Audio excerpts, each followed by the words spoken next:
पोखराको तेस्रो प्रहार यो पोखराको लागि र सेभ गरेका छन् विकेश कुतुले यहाँ।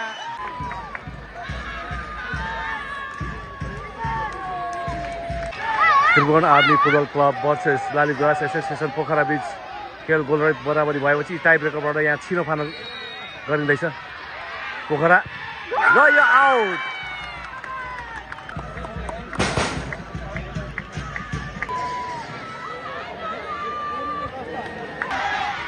आर्मीको लागि यो पहिलो प्रहार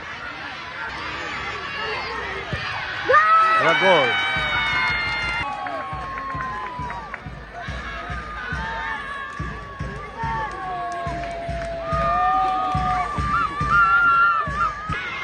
पोखराको लागि यो दोस्रो प्रहार इजी फिनिश। यो आर्मीको लागि दोस्रो प्रहार गोल।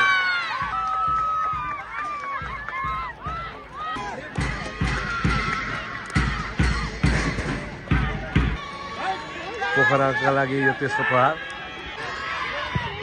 र यो गोल। तेस्रो प्रहार गर्ने क्रममा आर्मीका यो 10 फुट कार्की र गोल।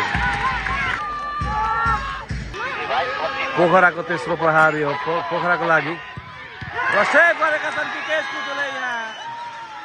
विकेश कुतु यो सेलिब्रेसन र अब विकेश कुतु आफै प्रहार गर्नेछन्। Vikesh Kutu easy finish.